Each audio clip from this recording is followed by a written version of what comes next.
Hello and welcome to the debate. I'm Marzieh Hashemi. Thanks so much for being with us. October the 7th, 2001, more than 13 years ago, was the date that U.S. forces and some of its allies invaded Afghanistan in its so-called war on terrorism. And now in 2015, not only has the U.S. not been able to get rid of terrorism in Afghanistan, but it is alive and well. Washington has lost over 2,200 soldiers in the war, and it has decided, and was decided, that U.S. troops would totally withdraw from Afghanistan. However, there seems to be a change in plans. This as the U.S. Secretary of Defense says Washington must keep troops in Afghanistan in order not to lose the ground that it has gained. Stay with us as we look at this and exactly what it means and which ground that they have gained. U.S. Secretary of Defense Ashton Carter on his first visit to Afghanistan as new Pentagon chief. Upon arrival in Kabul, Carter held talks with President Ashraf Ghani, after which he said Washington is seriously considering slowing the pace of troop withdrawal from Afghanistan. He said to preserve, quote, hard-won progress in Afghanistan, President Barack Obama is looking at a number of options to reinforce support for Afghan government's security strategy. The United States and our ISAF partners have ended our combat mission, as the President mentioned, and are now focused on helping train, advise, and assist the Afghan National Security Forces, as well as counterterrorism mission against al-Qaeda and its remnants. And as President Obama and I discussed in my first meeting with him in the Oval Office earlier this week, just a few days ago, our priority now is to make sure this progress sticks. The U.S. had previously said it would pull out its combat forces from Afghanistan by the end of 2014, and now it says the withdrawal would come by the end of 2016. But Carter says Washington may change this timetable too. Some have construed his comments as a sign that Washington is preparing for a long-term presence in Afghanistan. The U.S. and its allies deployed some 130,000 troops in the country following the 2001 invasion. The U.S. and its allies attacked the country with the stated aim of toppling the Taliban regime and dismantling the al-Qaeda. The Afghanistan war has been described by some as one of the most unpopular conflicts in modern history. In the West, critics of the U.S.-led invasion have repeatedly criticized it as a lost war. Inside Afghanistan, the occupation is even more notorious, being synonymous with attacks on civilians and airstrikes and night raids. Though the war aimed to purportedly establish security by bringing down the Taliban, this has not come true after 13 years. Security is still elusive and attacks by Taliban militants are commonplace. The whole basis of invading was a lie. And that gets us back to your initial question, which is why are they slowing down? Well, the real reason can be identified quite clearly in the Project for a New American Centuries document, Rebuilding America's Defenses, where they identify the goal of full spectrum dominance, which means to achieve total domination of air, land, sea, and space, and cyberspace. And in order to do that, key areas would have to be secured, including Afghanistan. I'd like to welcome my guests to the program out of Chicago from the Stop NATO International Network, Mr. Rick Rozoff. Thank you so much for being with us. Well, your perspective, what do you think that Washington is exactly after, that they don't want to leave Afghanistan? That they don't want to leave Afghanistan, I think, is patently obvious. The fact that Ashton Carter, only 4 days after being sworn in as defense secretary, makes his first overseas trip to Kabul, suggests that all is not going as swimmingly as the United States has presented the transition with the drawdown, of U.S. and NATO forces. Incidentally, we should keep in mind that the current compromise government, if you will, between the two front runners in last year's presidential election in Afghanistan, Ghani and Abdullah, which was, in effect engineered by the United States, meant to offset the previous president's, Karzai's, objection to a bilateral security agreement with U.S. military and a concomitant status of forces agreement with NATO. Both have, in fact, been, signed. And what the Pentagon and its NATO allies are going to do is maintain a permanent, albeit diminished, military presence in the country. That's, for several key geopolitical reasons. And we should keep in mind in the first instance, it's a war now in its 15th calendar year. It's surely the longest war in America's history, but it's one that has secured for the United States major air bases, which potentially could be upgraded to a strategic level in Shindan, Bagram, Kandahar, and elsewhere in Afghanistan, as well as U.S. and its NATO allies securing military bases in Uzbekistan, Tajikistan, and Kyrgyzstan. So the U.S. has clear geopolitical interest in the area. It's not prepared to abandon. All right, well, let me welcome my other guests out of Richmond, Congressional Defense Policy Advisor, Mr. Frederick Peterson. Thank you so much for being with us. In your perspective, why does it appear that the U.S. is changing its line and wanting to remain in Afghanistan? I would say that the changes are less as a result of a change in strategic policy than a reaction to perceived political ends here at home within the United States. The Obama administration has been roundly criticized for weakness, for ineffectual behavior in foreign policy in many respects, and it's almost become a daily fare of the talk shows and newscasts of the fumble and flub one after another. This is an attempt on the part of an administration, number one, to put up Mr. Ashton Carter of impeccable credentials, passed overwhelmingly in the Senate, confirmed with very, very few dissents, and that include Democrats and Republicans endorsing him, a man who is a technocrat, however, a man who does not have boots or even sandals on the ground as a warfighter, but a technocrat. This was done in order to have some sort of a unity within the government to support a policy change that meets the critique, the domestic critique of a weak, ineffectual president. And unfortunately, this is being done, perhaps right things are being done for the wrong reasons. When you do the right things for the wrong reasons, you often do them not well, without resolution, and they don't earn either policy return on investment, nor do they return a moral return on investment.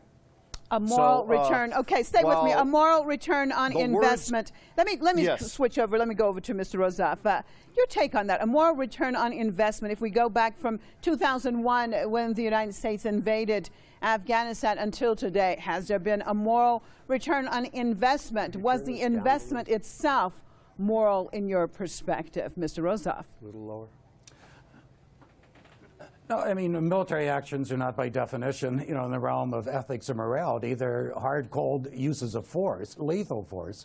We have to recollect a couple of things. Today's Pajwak Afghan News, for example, has articles on the U.S. installed, effectively, government in Kabul negotiating with Taliban and negotiating with the Haqqani network. These are two of the three major fighting forces that the U.S. and NATO have been engaged in combat with since 2001. What this suggests is a very cynical, if you want to talk about morality, a very cynical, sardonic, perhaps even demoniacal policy of perhaps coming close to something to a status quo ante by the time the U.S. and its NATO troops, finally do leave the country entirely. In other words, there may be a power-sharing arrangement with the very same forces whose presence was used as a pretext for the invasion and the occupation of Afghanistan for almost 14 years. We have to recollect, somebody mentioned the fact there are 130,000 foreign troops. There were as many as 152,000 foreign troops in Afghanistan as of perhaps 3 years ago. That's the highest amount of foreign troops ever to be stationed in that nation. And they were commanded overwhelmingly in the 90 percentile range by NATO, by the North Atlantic Treaty Organization, under the International Security Assistance Force. This is unprecedented in history. And I think we have to recollect that these are 152,000 troops from over 50 nations. And what transparently the United States and NATO did was employ Afghanistan simply as a testing ground and a firing range to integrate the militaries of 50 countries for use further down the road. And NATO websites routinely report precisely that. Okay. That various aspects of the Afghan mission were designed to equip NATO partners and allies for wars elsewhere. And I would argue the relevance of Afghanistan is not for Central or South Asia, it's for Ukraine right now. What about that, Mr. Peterson? What do you think the United States and its allies, if anything, have accomplished in more than 13 years of being in Afghanistan? In that time frame, over 2,200 Americans, soldiers, have lost their lives. It's not just the Americans who have lost their lives. It is the Afghanis who have lost their lives and their country and their freedom and their security. It is allies joining together who have invested young men of another generation to go over and fight a war that now has dissipated in its end state, or what we perceive of as being objectives. What we have now, I should say it's almost curious. I was smiling when your other guest was commenting, because we are arriving at a similar conclusion by very different ends. One coming from one direction, one from another, but we're arriving at a similar conclusion. And that is what we have in Afghanistan today is a result of a leaderless foreign policy that has no strategic objective whatsoever. It has domestic political objectives that are being sought. There simply is no strategic objective. Okay, let me just jump in here. Let me just jump in here, sir. Mr. Peterson, let me just jump in here with what you've said, sir. Yes. Sorry, you talked about a leaderless, basically, situation. We're talking 2001. We start off with George W. Bush, Republican. Now it's Barack Obama, Democrat. What does it mean? Does it mean that in general your country is leaderless? Because it doesn't seem to matter if it's Republican or Democrat, but it does matter to the people where these projects are taking place, because as you said yourself, how many Afghans have died in what you're calling this leaderless situation that just has domestic goals? That is addressed to me, I presume? Yes, sir. Same with you, Mr. Peterson. Yes. I'm getting a little feedback. Yes. The objective that I was making is that I was not describing the entire engagement from start to finish as being leaderless, because early on there were limited objectives. There was a discrete application of force, and yet what has happened over time, as often happens in extended, kind of extrapolated conflicts, where the ends become murky and muddied and other interests intervene. What I'm suggesting is that now, given a change of administrations more than once, twice, three times in the interim, that we have a dissipation of focus on the ends. We have different individuals who are managing the means, and we have a situation on the ground that is murky at best. Okay. And whenever words are thrown out to describe what our new focus, what our new objectives are, they are merely words more for domestic consumption within the United States than for the achievement of strategic ends, which are very murky at best. Stay with me, Mr. Peterson. Mr. Rozoff, so sorry, I got to get back to Chicago and get Mr. Rozoff back in this discussion. Mr. Rozoff, murky at best for domestic consumption. But as these words, as Mr. Peterson said, the administration's using, it's murky as best. Afghan people continue to suffer. more than 13 years into this. What does this mean? We have seen, whether it's the United States going into Iraq or Afghanistan or so many other places, that somehow it appears some people may be somewhat apologetic, and of course the other side not at all. However, people, the native people, continue to die. So what does it all mean? Yeah, it's not 14 years, it's 37 years since the U.S. intervened militarily in Afghanistan, originally through proxies and then in 2001 directly. Right. And I'm talking about the CIA's Operation Cyclone.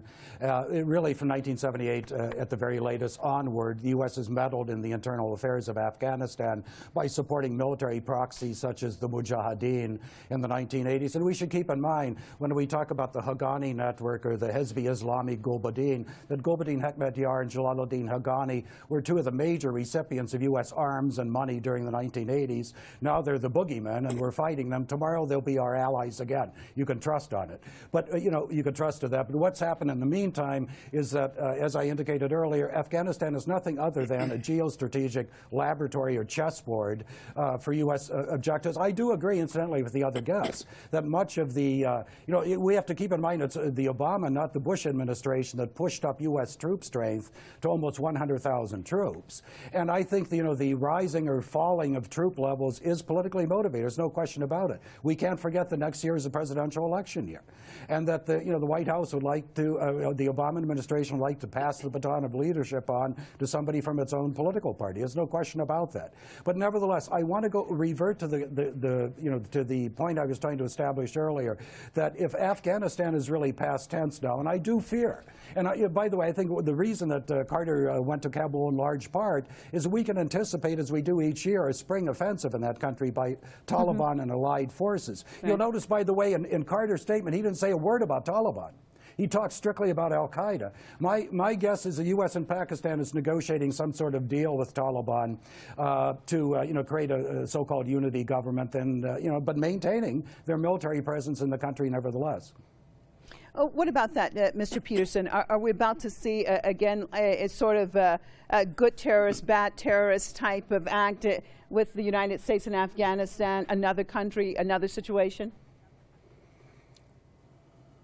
Well, you know, I find myself rather comforted by affirming and reiterating the remarks of your other guest. I think, curiously, we are largely on the same sheet on this. However, we should not be disingenuous in looking at the origins of engagement in Afghanistan going back to the 70s. We were in the midst of a Cold War at that time with Russia. We weren't adventuring in Afghanistan because it was a great place to vacation. We were in Afghanistan directly because of and in response to Russian engagement beyond their border. And we supplied, yes, and we fostered, yes, an insurgency within Afghanistan to fight the government and to fight the co-option of that government and the undue influence extraterritorially by Russia in that area. We don't need to revisit that. I would rather focus on our agreements, and that is that what we have today is largely a political play and a political posturing being acted out there in the expense of the blood of both allies and enemies. Okay. And it is being done for the wrong reasons, perhaps occasionally a coincidentally valid and good policy, but not coordinated to a larger strategic vision, plan, or leadership. All right, stay with me, please. Please, Mr. Rozoff and Mr. Peterson, both of you stay with me. I'm going to cross over and get some of our comments from viewers who've posted on Facebook. Let's check it out. To keep the Taliban thugs alive, as long as Afghanistan remains unstable, it will benefit the USA. Yes, they are not in Afghanistan only for this country. Yes, they want to stay in the region, which is full of resources including oil and gas. We know that our poverty is an asset for them to use. The US never leaves once they settle. To resist is almost suicide. Study the occupation of the US around the world. Not even the Americans can hold Afghanistan. Didn't anyone learn from the Vietnam War? What is the US still doing in Afghanistan? Their counted presence and meddling is the root cause of instability there. What about that, Mr. Rozov? U.S. presence there is the root cause of instability there. Your take, sir. Well, it depends on how you define stability, I suppose. I mean, instability, sir. Instability, I said. No, I understand, but I mean, if the U.S. presence has encouraged instability, it begs the question about what stability would be. And I agree wholeheartedly that 14 years of U.S. NATO occupation of the country has not produced any positive results. Taliban is still present. If anything, it's probably stronger militarily. We've seen a 30-fold increase in opium production, which is taking the lives of hundreds of thousands, maybe millions of people in Eurasia. We've seen destabilization of bordering countries in the Fergana Valley in Pakistan and so forth. So, no, I mean, transparently, the U.S. NATO occupation has not introduced stability in Afghanistan. Though I would state again, and I'm not trying to be paradoxical, I don't believe it was designed to produce stability. I believe it was used, again, for geopolitical purposes, and it was used more than anything else as an opportunity of expanding the North Atlantic Treaty Organization from a so-called Euro-Atlantic military bloc, of the Cold War era, into an international expeditionary military force, and that's precisely what's been accomplished in Afghanistan. And in that sense, the mission is successful from the point of view of the United States and from Brussels. All right, and on that note, I'd like to thank both of our guests. Unfortunately, we are out of time. Appreciate you being with us. From the Stop NATO International Network, Mr. Rick Rozov out of Chicago, and Congressional Defense Policy Advisor, Mr. Frederick Peterson out of Richmond. And as always, viewers, we appreciate you being with us for another debate. I'm Marzieh Hashemi, signing out for myself and all the group right here in Tehran. See you next time. Goodbye.